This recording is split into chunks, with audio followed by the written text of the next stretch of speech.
निजीकरण के विरोध में आज भिलाई में स्थित फेरो स्क्रैप निगम लिमिटेड FSNL के कर्मचारी और अधिकारी हड़ताल पर चले गए हैं, जो सभी मोदी सरकार के फैसले के खिलाफ अनिश्चितकालीन हड़ताल कर रहे हैं। जी हड़ताल सेल के तमाम इकाइयों में किया जा रहा है। जापानी कंपनी को FSNL सौंपने के आदेश को रुकवाने के लिए कार्मिक हड़ताल पर चले गए हैं। अधिकारी और कर्मचारी काम पर नहीं है। करीब 3000 कार्मिकों के हड़ताल पर होने की वजह से कामकाज पूरी तरह से ठप हो गया है। FSNL स्टील सेक्टर का एक अभिन्न अंग है। कैबिनेट ने इसकी निजीकरण का निर्णय लिया है।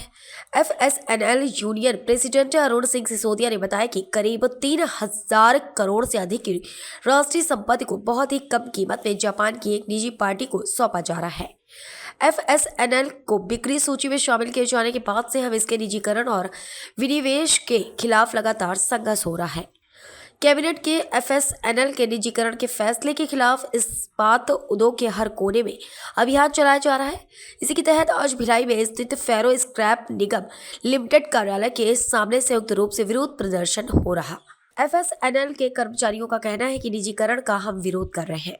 निजीकरण होने से हमारा परिवार सड़क पर आ गया है। जापान की कंपनी ने अब कंपनी को खरीद लिया है। अब जापान की कंपनी हमें काम पर रखना या नहीं रखना अब उनके हाथ में है। नहीं चलेगा, नहीं चलेगा, नहीं चलेगा। जिंदाबाद, जिंदाबाद, जिंदाबाद। जिंदाबाद, जिंदाबाद, जिंदाबाद। जी भैया, विरोध कर रहे हैं, किस लिए विरोध कर रहे हैं निजीकरण का? देखिए, जिस तरह से पूरे देश भर में निजीकरण की हवा चली है और देश की सरकारी कंपनियों का निजीकरण लगातार होते जा रहा है और जो सरकार को एक बहुत मजबूत आधार स्तंभ देने वाली कंपनियां उनको बेचा जा रहा है, वो भी उस मानसिकता के साथ कि पहले जो सरकारें थी उन्होंने अमेरिकन कंपनियों को, विदेशी कंपनियों को सरकारीकरण करके भारत सरकार का एक अंग बनाया, लेकिन वर्तमान में कुछ वर्षों तक सरकार का अंग रहने के बाद अब जापानी कंपनी को फिर से बेचा जा रहा है। एक तरह से विदेशी हाथों में ये सरकार को दिया जा रहा है, इस देश को दिया जा रहा है। इसका कांग्रेस पार्टी और साथ ही साथ इंटक और C2 और सारे दल विरोध भी कर रहे हैं।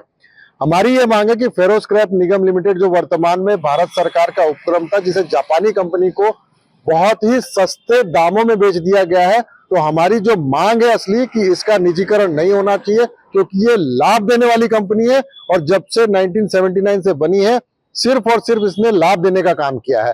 और ऐसी कंपनी को अगर बेचा जा रहा है तो निसंदेह एक शक उपजता है। और हमने भारत के प्रधानमंत्री आदरणीय नरेंद्र मोदी जी से भी अपील है कि शायद उनको अंधेरे में रख के कुछ नीचे के लोगों के द्वारा इस संस्था को बेचा जा रहा है, उसको सुनते हुए उस पर रोक लगाए। और हमने पत्र भी लिखा है प्रधानमंत्री जी को कि इस पे तुरंत एक्शन लेते हुए सरकारी लाभ देने वाली कंपनी को निजीकरण से रोका जाए।